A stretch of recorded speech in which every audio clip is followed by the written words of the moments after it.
Shalom, salam sejahtera buat kita semua. Damai dan sukacita menyertai kita semuanya. Di malam hari ini, kita akan merenungkan firman Tuhan yang diambil dari kitab Mazmur. Sebelum kita membaca firman Tuhan, marilah kita berdoa terlebih dahulu. Kita berdoa. Bapa kami yang ada di surga, Bapa yang kami kenal di dalam nama Tuhan Yesus, kami mau mendengar firman Tuhan pada malam hari ini. Bukakan hati dan pikiran kami untuk mendengar firman-Mu. Terima kasih ya Tuhan yang baik. Amin. Beginilah firman Tuhan pada malam hari ini, diambil dari kitab Mazmur pasal 90 ayat 10 dan ayat 12 dengan tema menghitung hari doa Musa abdi Allah. Mazmur pasal 90 ayat 10. Masa hidup kami 70 tahun, dan jika kami kuat 80 tahun. Dan kebanggaannya adalah kesukaran dan penderitaan, sebab berlalunya buru-buru dan kami melayang lenyap. Mazmur 90 ayat 12. Ajarlah kami menghitung hari-hari kami sedemikian, hingga kami beroleh hati yang bijaksana. Saudara-saudariku yang terkasih di dalam nama Tuhan Yesus, umur manusia purba tercatat di Alkitab seperti Adam 930 tahun, Set, Enos, Kenan, Yared, Henok, Metusala 969 tahun. Yang paling tua umurnya, semuanya di atas 900 tahun. Nuh 905 tahun. Nuh hidup bergaul dengan Allah. Generasi berikutnya, Abraham 175 tahun, Musa 120 tahun.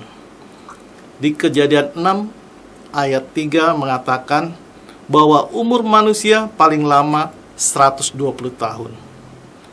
Fakta manusia sekarang yang paling tertua rata-rata 120 tahun. Kembali kita ke teks pembacaan kita. Musa berkata masa hidup 70 tahun, kalau kuat 80 tahun. Sebab itu umur manusia umumnya saat ini adalah 70 tahun. Dan 80 tahun seperti yang disebutkan Musa. Artinya, harapan hidup manusia 70 sampai dengan 80 tahun.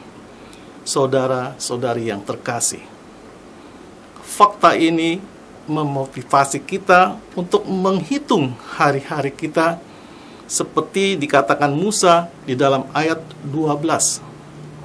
Ajarlah kami menghitung hari-hari kami sedemikian hingga kami beroleh hati yang bijaksana. Bila umur saya sekarang 50 tahun, berarti bila saya meninggal umur 80 tahun, berarti sisa umur saya 30 tahun lagi. Karena itu, saya perlu mengevaluasi tahun hidup saya selama 30 tahun ini. Bagaimana saya hidup? Apakah saya mengisinya dengan hidup dengan pertobatan atau hidup dalam dosa? Sejak kapan kita bertobat dan memulai hidup baru di dalam Kristus? Apa saja buah yang dihasilkan agar kualitas hidup yang berbuah lebat di dalam Kristus? Inilah yang disebut menghitung hari-hari supaya beroleh hati yang bijaksana. Saudara-saudari yang terkasih, maka betapa penting untuk menghitung hari-hari kita supaya tidak terjadi penyesalan di kemudian hari. Seperti orang kaya dalam perumpamaan Tuhan Yesus tentang si miskin, Lazarus, dan orang kaya. Kita baca di Lukas pasal 16 ayat 24. Di dalam perumpamaan itu disebutkan si kaya pada waktu masih hidup setiap hari bersukaria dalam kemewahannya. Hidup untuk diri sendiri. Setiap hari bersukaria dan bermewah-mewah. Tidak mau membantu si Lazarus yang miskin. Sikap si kaya tidak berperi kemanusiaan karena tidak menolong si Lazarus. Karena hal inilah si kaya berada di neraka dan Lazarus berada di sorga. Penyesalan itu telah terlambat sebab orang kaya itu sudah mati. Ia hanya meratapi nasibnya dan berharap anggota keluarganya yang masih hidup untuk tidak masuk ke dalam neraka. Saudara-saudari yang terkasih, lalu bagaimana caranya supaya kita tidak masuk ke neraka atau ke dalam alam maut? Satu-satunya caranya menjalani hidup sebagai manusia baru di dalam Kristus. Hidup beriman kepada Yesus dan hidup melakukan firman Allah. Sebab hanya melalui kematian Yesus di atas kayu salib dapat diselamatkan manusia tersebut. Saudara-saudari yang terkasih, orang beriman kepada Yesus pastilah melakukan perbuatan yang baik dan jujur dalam hidupnya. Kehidupan yang baik dengan perbuatan yang baik seperti itulah yang perlu di sisa hidup kita ke depannya, agar kita diselamatkan. Tuhan ajar kami menghitung hari-hari kami sedemikian, hanya agar kami beroleh hati yang bijaksana. Amin. Marilah kita berdoa.